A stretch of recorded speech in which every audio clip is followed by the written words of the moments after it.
La France a-t-elle fini de manger son pain noir après un premier semestre raté? Tous les indicateurs avancés de la croissance montrent que non. Le ton général est donné par le climat des affaires, qui recule pour se situer à 9 points de sa moyenne de long terme. C'est bien évidemment le signe d'une conjoncture qui s'est nettement dégradée cet été. Mais il faut aller plus loin dans le détail des branches pour poser un diagnostic plus définitif sur l'état de santé de l'économie française. Mon point d'entrée sera la construction, car c'est dans cette branche que le constat est le plus sûr, le plus dur aussi. Tous les signaux convergent et indiquent une fin d'année noire. L'information se résume dans la nouvelle dégradation du climat des affaires qui tombe sous la barre des 90 pour descendre à 11 points de son niveau normal. Il faut remonter en 1997 pour trouver trace d'un si faible niveau. Une très mauvaise nouvelle, signe de la poursuite de l'enfoncement de l'investissement construction. C'est d'ailleurs notre scénario à Xerfi, avec 2 nouveaux reculs successifs d'ici la fin de l'année, qui font passer la baisse à près de 5% en moyenne pour 2014.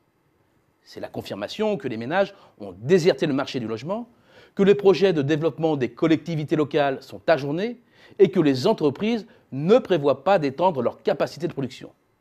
Ce qui ne veut pas dire pour autant que les entreprises aient totalement renoncé à investir, notamment en biens d'équipement. 1. Parce que le renouvellement du parc de machines devient une absolue nécessité. 2. Parce que le contexte financier est ultra favorable pour les entreprises disposant de bonnes signatures. 3. Le CICE monte en puissance et avec lui les trésoreries des grandes entreprises, notamment industrielles.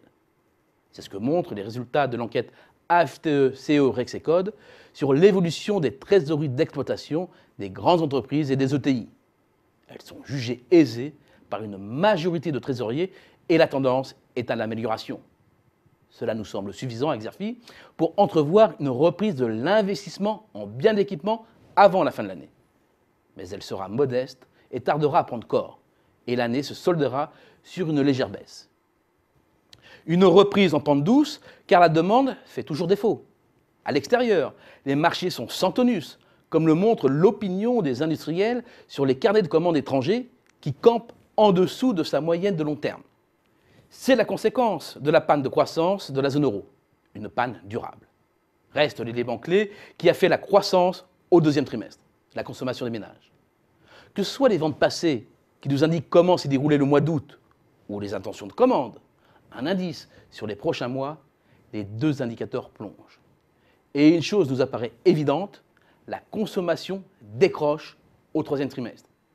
Et la fin d'année s'annonce compliquée sur fond de hausse du chômage et d'un pouvoir d'achat en berne. Nos prévisions en portent bien évidemment les stigmates. Pas après pas, l'analyse des composants du PIB nous amène à ce constat.